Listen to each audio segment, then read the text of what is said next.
ওই ভোগালী পঞ্চায়েতে মার খাতিয়ে এসে তারা দিছি পেলিয়েছে, কোথাতে ছুটেছে ও জানে না।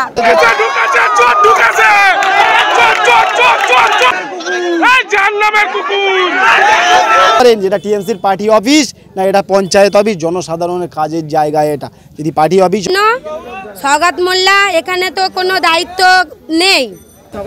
হ্যাঁ, ভোগালীর লোকের ক্ষোভের মুখে পড়েছে, ওই জন্য সবাই গিয়ে ঘেরাও করেছে। প্রিয় দর্শক, এই মুহূর্তে দাঁড়িয়ে আছি আমরা ভোগালী অঞ্চলের সামনে, ভোগালী 1 নম্বর অঞ্চলের সামনে। এই মুহূর্তে 2 নম্বর ব্লক ভোগালী 1 নম্বর অঞ্চলের সামনে দাঁড়িয়ে আছি। এই মুহূর্তে যে মহিলারা দাঁড়িয়ে আছে দেখতে পাচ্ছেন, এই মহিলারা আজকে শওকত মোল্লাকে ঘিরে ধরে চোর চোর স্লোগান দিতে দেখা গেল এবং তাকে একেবারে নির্লজ্জ বলতে দেখা গেল। কেন হঠাৎ করে এই কথা? তিনি ভাঙড় ভোগালী অঞ্চলে এসে নাকি দাদাগিরি দিচ্ছিল, এমনই অভিযোগ। সেই বার্তাও জানিয়েছেন এই মহিলারা এবং তাদের কি বক্তব্য, শওকত মোল্লা ভাঙড়ে এসে নাকি গণ্ডগোল করার বারণবার চেষ্টা, আর সেই শওকত মোল্লাকে শেষ পর্যন্ত উদ্ধার করে নিয়ে গেল কাশীপুর থানার পুলিশ এবং একাধিক থানার পুলিশরা এসে এবং একাধিক গার্ডরা আসলে এমনই অভিযোগ উঠছে। এবং সত্যটা কি আমরা সরাসরি এই মুহূর্তে ভোগালী 1 নম্বর অঞ্চলে আমরা দাঁড়িয়ে আছি এবং এই গ্রামবাসীর বক্তব্য কী আছে আমরা শুনবো। এবং ভাঙড়ের আইএসএফের ডাপানিটা কারিমুল ইসলামের এলাকা, আর এই এলাকাতে এসে শওকত মোল্লা দাদাগিরি দেখাবে, এটা কিন্তু মেনে নেওয়ার মতো না, এই এলাকার মানুষরা বলছে। আর সেই কারিমুল ইসলামের যেন এলাকার মানুষরা যেভাবে শওকত মোল্লাকে একেবারে চোর চোর স্লোগান দিল এবং 2 থেকে আড়াই ঘন্টা একটা ঘরে আটকে রেখেছে, এমনই অভিযোগ উঠছে। শেষ পর্যন্ত কলকাতা পুলিশ তাকে উদ্ধার করে নিয়ে যায়। ক্যানিংয়ের শওকত মোল্লা তাকে ক্যানিংয়ে নিয়ে যাওয়ার জন্য কলকাতা পুলিশ উদ্ধার করেছে, এমনই বার্তা পাওয়া যাচ্ছে। এই মুহূর্তে এই এলাকার মা বোনেরা আছে এবং আইএসএফ নেতা কারিমুল ইসলাম তিনি কি জানাচ্ছেন দেখুন। আমরা ওই বিষয়ে আমরা যাইনি, আমরা গিয়েছিলাম যে সকাল থেকে পঞ্চায়েতে একটা মিটিং হচ্ছে, সেক্রেটারি সাহেবকে গিয়ে জিজ্ঞাসা করলাম, আমাদের 4টে মেম্বার ছিল, আমি ছিলাম, গিয়ে জিজ্ঞাসা করলাম যে এই ভিতরে কিসের মিটিং হচ্ছে আর কেন হচ্ছে, আমাদের মেম্বারগুলো জানে না কেন। প্রথমে বললো যে এটাগুলো আবাস যোজনার মিটিং হচ্ছিল। তাহলে আবাস যোজনার যখন মিটিং হচ্ছিল তখন আমাদের মেম্বারগুলো জানে না কেন? জিজ্ঞাসা করার পরে কোনো কথার উত্তর সেক্রেটারি সাহেবের কাছে ছিল না।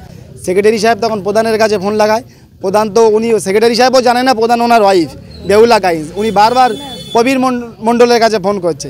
তা আমি আবার বলে দিলাম যে প্রবীর মণ্ডলকে কেন ফোন করছে, আমাদের সাথে আরও ছেলে প্রবীর গাইনকে কেন ফোন করছেন, তুমি বেহুলা গাইনকে ফোন করুন। বেহুলা গাইন অলরেডি উনি প্রধান এই পঞ্চায়েতে উপস্থিত ছিলেনই না, বাড়ি ছিলেন, ঘুমাচ্ছিলেন, ওনাকে এনে লাস্টে আনা হলো এটা কন্ট্রোল করার জন্যে। তারপরে গিয়ে দেখলাম যে পার্টির মিটিং হচ্ছে, তাই বললাম যে এটা আগে আপনি ঠিক করেন যেটা টিএমসির পার্টি অফিস না এটা পঞ্চায়েত অফিস, জনসাধারণের কাজের জায়গা। এটা যদি পার্টি অফিস হয় তাহলে জনসাধারণ যদি মনে করে যাবে, আর আমাদের কোনো মেম্বার ওখানে যাবে না। যদি মনে করেন যে এটা কার্যালয়, এটা জনসাধারণের পরিষেবা দেওয়ার জায়গা, তাহলে মানুষ ওখানে যাবে, মানুষ অবশ্যই এসে আপনার কাছে কোশ্চেন করবে। এটা টিএমসির যদি মনে করে পার্টি অফিস তৈরি হবে, তাহলে আগামী দিন আমরা পেনের খোঁচা দিয়ে কোথায় নিয়ে যেতে হয় আপনার চাকরিটাকে সেটা আমরা নিয়ে যাবো। শওকত মোল্লা হঠাৎ করে এখানে আসলে কি বিষয়, কি জন্য কি জানতে? হয়তো 3 বছরের টাকা হয়তো জমিয়ে রেখেছিল, আর 23 তারিখে একটা মিটিং আছে, খরচা আছে, অঞ্চলবাসী লিখছে, হয়তো এদের কাছ থেকেও নিতে এসেছিলো, এটাই হবে। তাছাড়া তো আর আমরা তো কোনো কাজ দেখিনি, তো আমার মনে হয় টাকাই নিতে এসেছিলো এর ভিতরে। শওকত মোল্লা কি আপনার আটকে রেখেছিলেন না তিনি ভয়ে করে বলছেন? সেটা তানার ব্যাপার, আমরা কি বলতে পারি। আমরা সেক্রেটারি সাহেবের কাছে জিজ্ঞাসা করতে গিয়েছিলাম যে স্যার এরকম এইগুলো কেন হলো। কিসের জন্য আসবে ওখানে কিছু আছে এখানে, ওখানে ওই ভোগালী পঞ্চায়েতে মার খাতিয়ে এসে তারা দিছি পেলিয়েছে, কোথাতে ছুটেছে ও জানে না। পুলিশ এসে উদ্ধার করে নিয়ে গেছে, পুলিশ এসে উদ্ধার করে গেছে, ওর তো এখানে না, এখানে পরিষেবা ওর নিয়েই তো এখন কোনো কিছু, এখন কি জন্য আসবে, ও শুধু ঝ্যাঁটা খাতিয়ে আসবে ওখানে। জি, আপনার নাম? কি বলবেন আজকে পঞ্চায়েতে কি ঘটেছিল? সকাল থেকে আজকে মিটিং হচ্ছে, আইএসএফের 4টে প্রার্থী, তাদের কোনো মিটিংয়ে খবর দিচ্ছে না। এই দুবার মিটিং হয়ে গেল, দুবারই খবর দিচ্ছে না। আগেও এরকম কয়েকবার মিটিং হয়ে গেল, খবর দিচ্ছে না। তাই জন্য সেক্রেটারির কাছে গিয়ে সব জিজ্ঞাসাবাদ করলো। শওকত মোল্লাকে আটকানোর উদ্দেশ্যটা কি ছিল?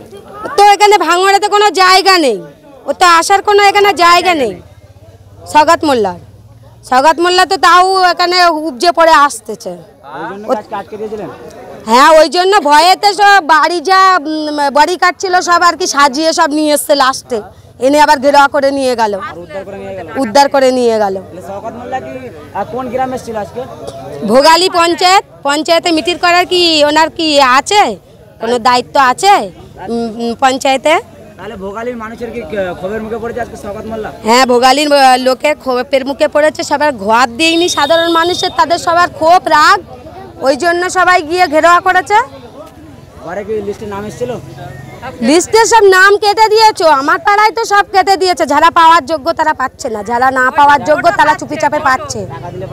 হ্যাঁ, টাকা নিচ্ছে, সব ঘর পিছু 25,000 করে নিচ্ছে। 25,000 করে দাও, 15,000 করে দাও, যে যেরকম ব্যক্তি তার কাছে সেরকম করে নিচ্ছে, চুপিচাপে দিচ্ছে। শওকত মোল্লাকে কতক্ষণ আটকে রেখেছিলেন আপনারা এলাকাবাসী মিলে? তা 2-2.5 ঘন্টা। লাস্ট থেকে পুলিশে উদ্ধার করে নিয়ে গেল? পুলিশ ওনার বডি গার্ড এসে সব উদ্ধার করে নিয়ে গেল। তাহলে কি শওকত মোল্লা ভাঙড়ের মানুষের ক্ষোভের মুখে পড়া শুরু হয়ে গেছে? হ্যাঁ, ক্ষোভের মুখে তো পড়া ইয়ে হয়ে যাবে। উনি তো বিদেশ পার হওয়ার তো দায় নেই, কিন্তু উনি তো কোনো একটা চুপি চাপেই আসতেছে। আমাদের পুলিশ তোমার পিচি পার্টি বললো আসবে, তো আমরাও জানি না, না জানিয়েই এসছে। ওনার নিজের বডিগার্ড পর্যন্ত ওখানে বললো যে আমরা জানি না, এবার আজকে একটা হবে। বডিগার্ড পর্যন্ত ভয় পেয়ে যাচ্ছে, বলে আজকে একটা ঝামেলা হবে। এটা ভোগালী, পশ্চিম ভোগালী। মহিলারা কি আপনারা ঘিরে ধরেছিলেন শওকতকে? হ্যাঁ, মহিলারাও ছিল, ছেলেরা ছিল, সব যাদের সব ঘর দিচ্ছিল না তারা সব এসে বিক্ষোভ দেখিয়েছে, চোর চোর করে স্লোগান দিয়েছে তারাই। জি, আপনার নাম? সামিয়া বিবি। শওকত মোল্লা এখানে তো কোনো দায়িত্ব নেই, ওই জন্য ওখানে গিয়ে আমরা প্রতিবাদ করতে, জিজ্ঞাসাবাদ করতে গিয়েছিলাম, কিন্তু তার সঙ্গে তো কোনো নেই। লাস্টে সব বডি কাট আসলে পুলিশের খবর দিলে ভয়েতে, কিন্তু আমাদের সঙ্গে তো কোনো সাক্ষাৎ হলো না। ওদের কয়েকজন নিয়ে সেই রকম চিল্লাচ্ছে আঁকড়াচ্ছে, কিন্তু আমাদের ছেলেদের তো আমরাই থামিয়ে রেখে দিস কোনো ঝামেলায় যাব না বলে। সবসময় আমাদেরকে পায়ে পাদে ঝগড়া বাঁধানোর জন্য চেষ্টা। এই ইংরাজি 26 আর বাংলায় 9 তারিখে আমাদের এখানে একটা কলমাখানি আছে, বড় ভাইজান ছোট ভাইজান আসবে, তার জন্য ওরাই ঝামেলা পাকানোর জন্য শওকত মোল্লাকে নিয়ে এসছে।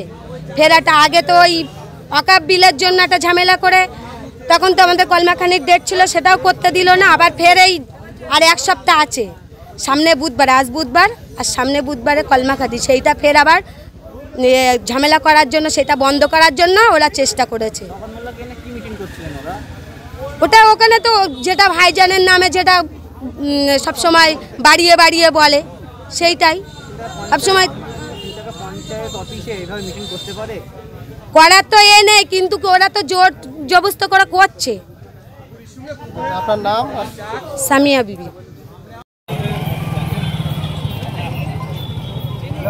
দাদা দেখেছি বলি বেরিয়ে দেখা যায়নি, কিন্তু